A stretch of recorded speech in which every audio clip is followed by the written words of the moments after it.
Welcome back. And IndusInd Bank, the stock of the morning, the stock of the day is now down 25% from in a single trading session, and that is set to be the biggest drop that the stock has seen on record. A significant erosion in market cap. The stock was down yesterday and down today as well. New lows for IndusInd Bank. But Manisha Gupta now joins in with Kirit Bhansali, the chairman of the Gems and Jewellery Council. Manisha, over to you.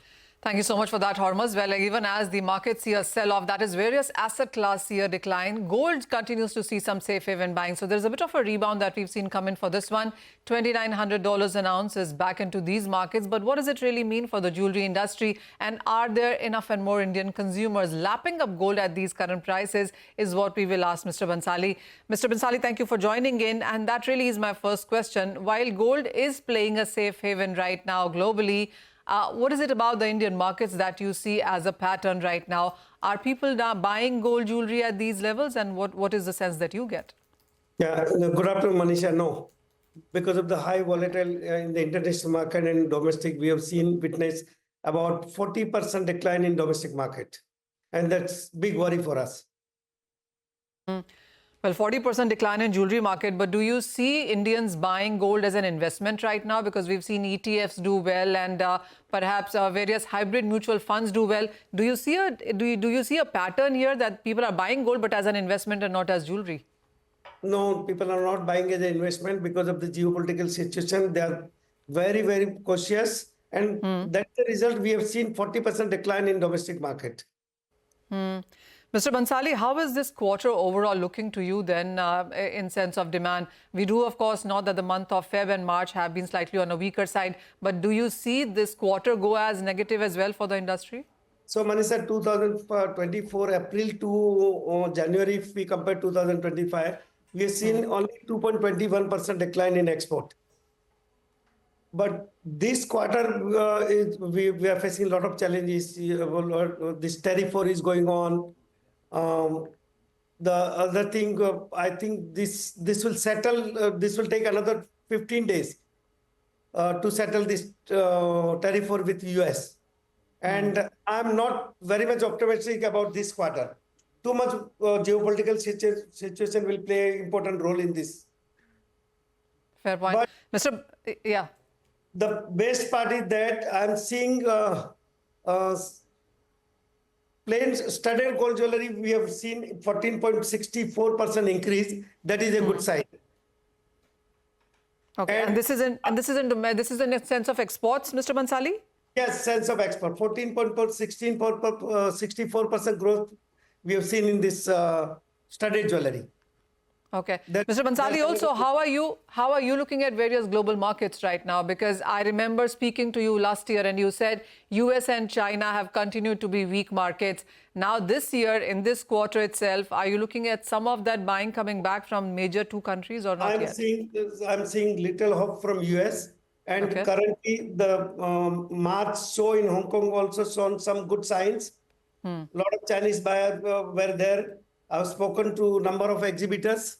And I'm hoping China will also, some demands from China also looking forward. And when it comes to Middle East, and that clearly has been a stronger market for you all of last year, does that continue to be the same? I'm very happy to say, Manisha, after the CEPA of UAE in last 3 years, we are seeing growth continuously and hoping for the best. And we are holding one international show on 11, 12, 13 September in Jeddah, Saudi Arabia. So UAE is we are seeing good growth in UAE.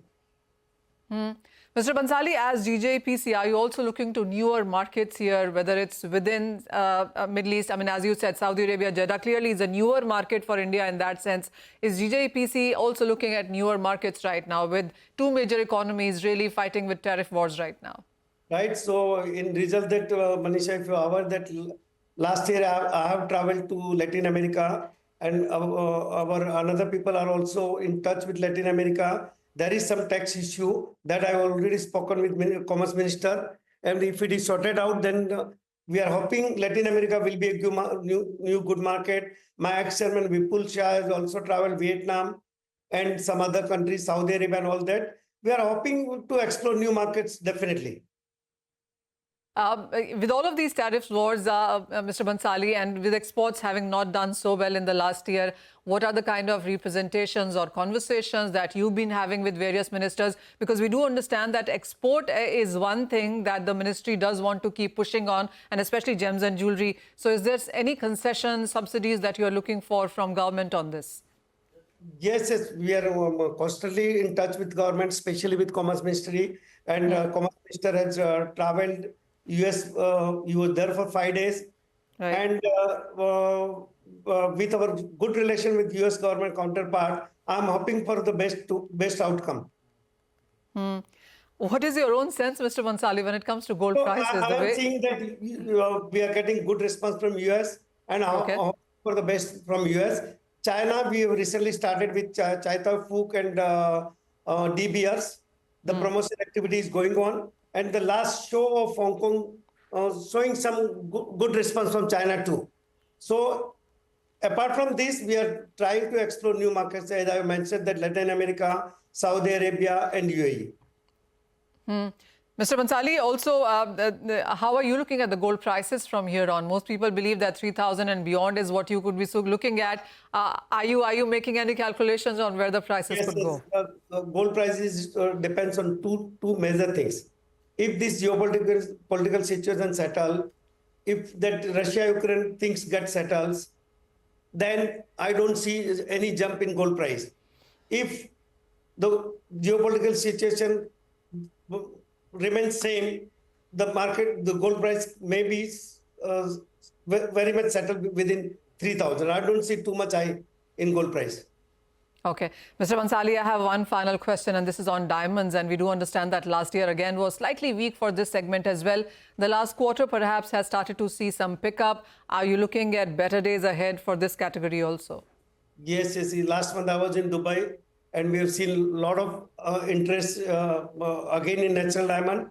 I was witnessing one big auction of star gems. There were 250 viewers were there.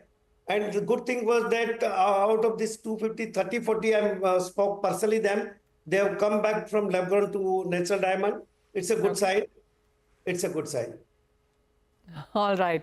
Mr. Bhansali, thank you so much for joining in. Well, that really is the view coming in for the gold prices. Still on the higher side as we go in set of days.